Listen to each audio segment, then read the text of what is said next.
Hello les amis, je vous retrouve pour une nouvelle vidéo sur le football international et les qualifications pour l'Euro 2024 et je vais vous présenter le match Écosse contre Norvège.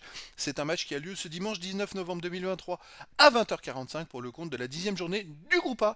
Alors l'Écosse c'est le deuxième du groupe A qui reçoit la Norvège le troisième, donc dans cette vidéo je vais revenir sur le classement du groupe A, les statistiques et résultats. On verra ensuite le classement des meilleurs buteurs pour ces deux équipes dans ces qualifications. On enchaînera par les 10 derniers résultats, toutes compétitions confondues et les stats pour ces deux équipes et on terminera par les compos d'équipes et tactique éventuelle, ce qui nous permettra d'avoir une idée, une tendance à ce match. Alors dans le groupe A les amis, on a donc l'Écosse qui est deuxième avec 16 points en 7 matchs, 5 victoires à nul, 1 défaite, 14 buts pour, 5 contre plus 9 de différence de but. La Norvège est troisième avec 10 points en 7 matchs, 3 victoires à nul, 3 défaites, 11 buts pour, 9 contre plus 2 de différence de but. Je rappelle que les deux premiers sont qualifiés pour l'Euro 2024, les autres équipes devraient faire des tours de barrage pour espérer encore se qualifier. Dans ce match-là, l'Écosse est déjà qualifiée puisque la Norvège a 6 points de retard sur l'Écosse, donc il n'y a plus vraiment d'enjeu pour ce match. On va essayer de regarder le match aller. À noter, le 17 juin dernier, en Norvège, l'Écosse a gagné 2 buts à 1, mais elle est donc à l'extérieur. Donc ça peut être une indication pour cette rencontre.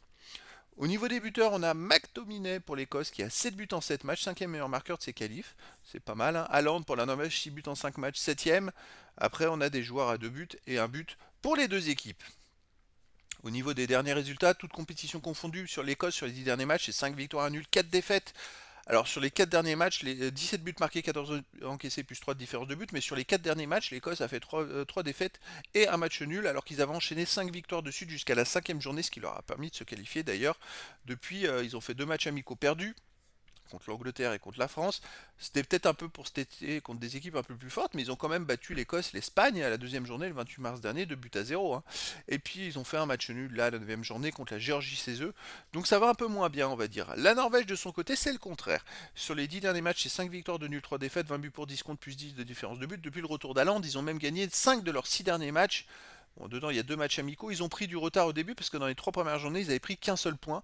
Et cette fameuse défaite contre l'Écosse chez eux, bah, elle faisait très très mal parce que ça a presque entériné leur chance de se qualifier pour le tour suivant. Donc là, bah, ils vont devoir passer par des barrages. Mais dernièrement, c'est vrai qu'ils ont fait qu'une seule défaite. C'était contre l'Espagne chez eux, un but à 0. À l'extérieur, il reste sur une belle victoire à Chypre 4-0. Et sinon, après, il faut remonter loin. Un match nul à la Géorgie, un partout. Mais c'est vrai que sur les 6 derniers matchs, ils ont fait 5 matchs chez eux. Bon, difficile de se faire une idée, mais après, il y a Haaland, si Haaland joue, c'est plus du tout la même chose.